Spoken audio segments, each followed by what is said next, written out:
নতুন একটা ভিডিওতে স্বাগত জানাই সবাইকে। আশা করছি সবাই ভালো আছো, সুস্থ আছো। আজ বাবা বুড়োরাজের এই দর্শনটা দিয়েই ভিডিওটা আমি শুরু করলাম। আমার বাড়ি কাটোয়াতে। কাটোয়া থেকে জামালপুর টোটোতে করে প্রায় 1.5 ঘন্টার পথ। গতকাল শ্রাবণ মাসের দ্বিতীয় সোমবারের উপলক্ষে আমরা রওনা দিয়েছিলাম বাবা বুড়োরাজের দর্শন করার জন্য। তাই ভাবলাম রান্নাবান্না তো রোজই দেখাই, আজ আমার বন্ধুদেরকেও আমার ছোট্ট একটা ভিডিওর মাধ্যমে নিয়ে যাই বাবা বুড়োরাজের মন্দিরটাকে দর্শন করিয়ে নিয়ে আসি। তো বন্ধুরা, আমার সঙ্গে তোমরাও চলো বাবার মন্দির দর্শন করার জন্য। শ্রাবণ মাস উপলক্ষে বিভিন্ন স্থানেই তো ভিড় হচ্ছে, বিভিন্ন মানুষ বিভিন্ন জায়গায় বাবাকে দর্শন করতে যাচ্ছে, বাবার মাথায় দুধ গঙ্গার জল ঢালতে যাচ্ছে। আমরাও তাই রওনা দিয়েছিলাম জামালপুর বাবা বুড়োরাজের দর্শন করতে। কথা বলতে বলতে অনেকটা পথই চলে এসেছি। অনেককে দেখলাম পায়ে হেঁটে বাঁকে করে জল নিয়ে বাবার উদ্দেশ্যে মন্দিরের দিকে এগিয়ে আসছে। কথা বলতে বলতে অনেক পথ পাড়ি দিয়ে সকালের সৌন্দর্য আভা গায়ে মেখে বাবার নাম করতে করতে বাবার স্থানের কাছাকাছি পৌঁছেও গেছি আমরা। অনেককে দেখছি পুজো দেওয়া হয়ে গেছে, তারা বাড়ির উদ্দেশ্যে যাচ্ছে। আবার অনেককে দেখছি আমাদের মতোই বাবাকে দর্শন করার উদ্দেশ্যে মন্দিরের দিকে এগিয়ে যাচ্ছে। রাস্তার ভিড়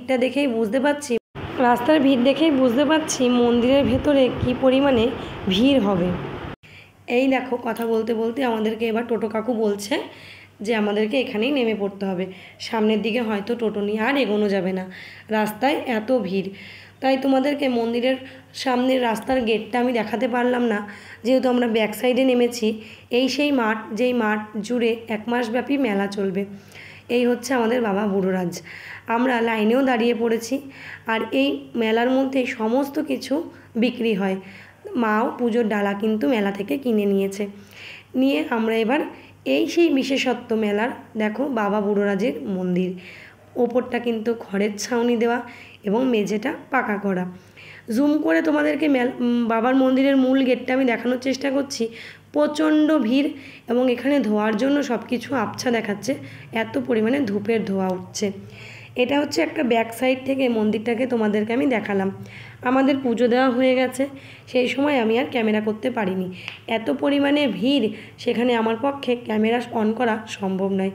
এই বটগাছ জুড়ে অনেক মানুষ তাদের মনস্কামনা জানিয়ে বাবার কাছে প্রার্থনা করে গাছে ঢিল বেঁধে গেছে।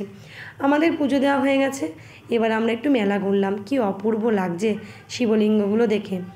এই হচ্ছে বাবার মন্দিরে 2 সাইডে 2টো ঘর আছে, যেখানে তোমরা বিশ্রাম করতে পারবে। এখানে আমরাও এই ঘরে খানিকক্ষণ বসে বিশ্রাম করে এবার বাড়ির উদ্দেশ্যে রওনা দেব। তাই ভাবলাম 2-4টে ছবি তো তুলতেই হয়। বাবার কাছে যখন এসেছি সবাই মিলে, এই আমাদের গ্রুপ, সবাই বিধ্বস্ত মোটামুটি পুজো দিয়ে ঘেমে নিয়ে, তার মধ্যে আবার খানিকক্ষণ বৃষ্টিও হয়ে গেছে। এবার আমরা বাবা বুড়োরাজকে প্রণাম জানিয়ে বাড়ির উদ্দেশ্যে রওনা দিই। বাবার কাছে একটাই কামনা করি, সকলকে ভালো রাখুক, সুস্থ রাখুক, সবার মনস্কামনা বাবা